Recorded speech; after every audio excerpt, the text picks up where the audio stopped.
Hello Architects, this is Archive. Thanks for all of your support, and this will be the third episode of upcoming banners, Who to Pull. Subtitle wise, use the CC function on YouTube. I have uploaded the subtitles, so hope you can now better understand my Babel slang. I almost got exposed last time. Before we start the video, I just want to clarify that the banner analysis is based on my personal understanding of the game as well as my game experience. I'm just a normal player who has spent a few thousand USD on Arknights, has 2 accounts both on EN and CN, max risk a few CC here and there, Ascension 15 a little bit, just pot 6 both W Alta and logos, normal small 7k Arknights content creator. So if you think you are correct, okay? Okay, too much off topic. From now onwards until the very end of 2024, there will be 15 banners including 5 limited banners. We will start analyzing from the banners we have now, the double V banner. Virtuosa and Viviana.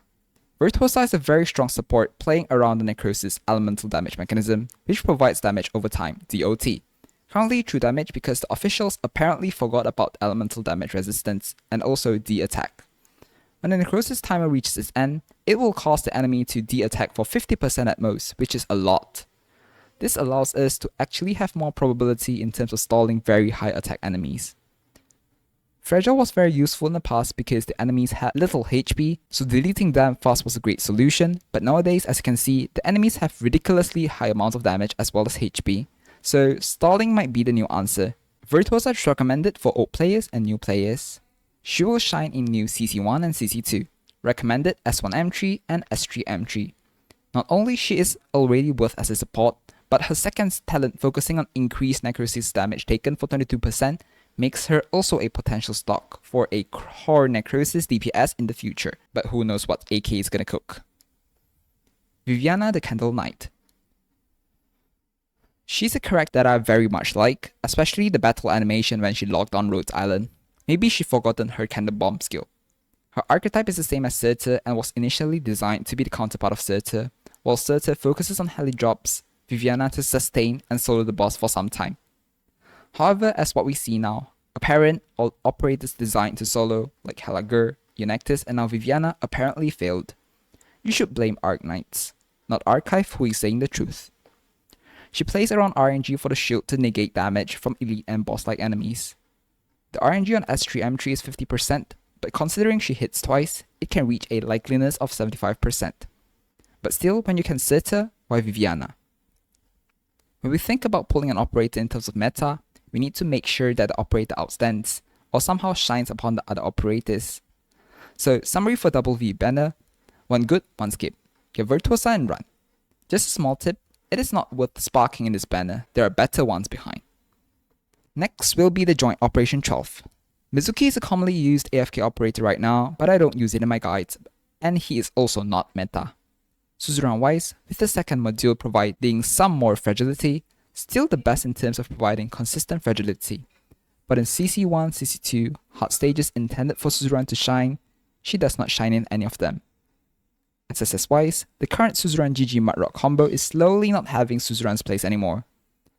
Surtur is still the general solution, recommended for all players.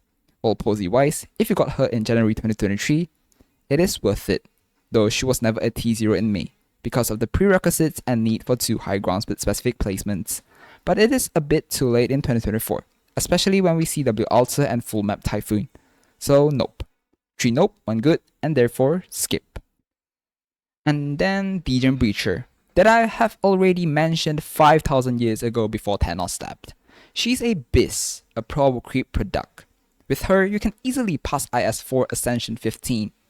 She can hit air, she can disarm, she can ignore defense, she can regen SP herself despite being the same archetype with Irene and Chen. I mean lol AK designers. She absolutely power creeped Irene and Chen. Yes, a must pull. S3M3 recommended. Reed Alta. If you got her when she was just released, as I mentioned by then, despite not figuring out DOS would be like so, it is worth it. Reed Alta would have helped you through lots of stages including IS4 and DOS if you are not as lazy as me who just thinks about AFK. However, put it on present, she might not have the value anymore. Her issue is still the same, no damage, no heal. An inconsistent heal is something very punishing for a medic. This issue which might be fixed by the module or not, but when the module is out and she is worth it, then only go get with 180 yellow certificates by then. Skip. Next, the Special Hit Hunting series for special players.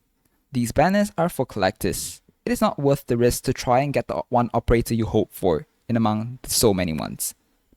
Although what you get might be someone you don't have, but what if it is a Carnelian or Pallas XD? Skip. Next will be Ray. Ray is an operator with multiple controversial discussions, mainly in between T0 and T1. For Ray wise, I stand at the T1 side. In my opinion, her ammo and reloading system makes her not the best choice of mine. Her DPS is high, her skill kit is something new, she can have increased attack range, she can bind enemy. However, do we really need Ray? This was something that I was thinking of when considering Ray. With Typhoon on the squad already, does she provide something so special that Typhoon can't even reach the barrier? Or stuff Typhoon on the bench forever? No. And with Arknights only having 12 slots at most 13, my answer for normal players like me will be skip. Moving on will be the Shu and Jola banner. Shu is a next level medic defender. In terms of medic defender, she outperforms Zarya. In terms of medic defender, she completely fulfills the job of a medic defender, enough healing, in addition also providing shelter, which reduces the amount of damage taken by operators.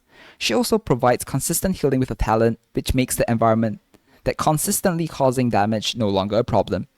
Moreover, her S3M3 is also a very strong AoE healing, not to mention the teleport effects that can help stall enemies by different manners. Her talent too is also something that gets neglected, but very broken if you play the Sui team.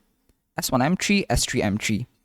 While Zarya can provide SP upon healing and Art's fragility on S3M3, this might not exactly fit the description of medic defender.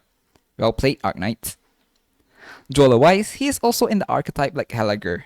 Good news, he is better than Helager, unlike Viviana who got wrecked by Sirta. Bad news, it's Helager. He indeed is a fun hero to play with, provided you're okay with spamming skills. He plays around the barrier mechanism like Penance, but not completely alike. Well, at least when compared to Helager, he has higher DPS and a barrier instead of an empty HP bar. Most importantly, his skill gives an impression of almost no downtime, so pretty fun. One pull and one skip, and therefore get a Shu and run. You can spark the CNY banner next year, when Nian Spark is reduced to 200 and a limited copy is guaranteed at 300. But if you don't have the patience, well, I will leave the decision for you.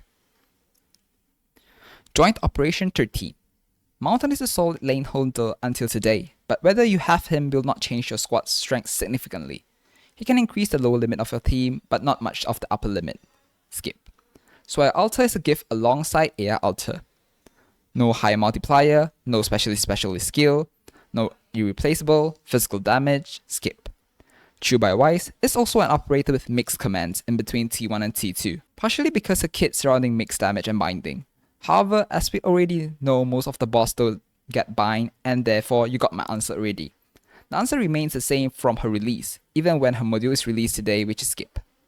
Molna Wise, still the general solution for most of the stages, a pull. 3 skip, 1 pull, skip. Rainbow Six collab banner, the Ella banner. To be frank, Ella is around T1.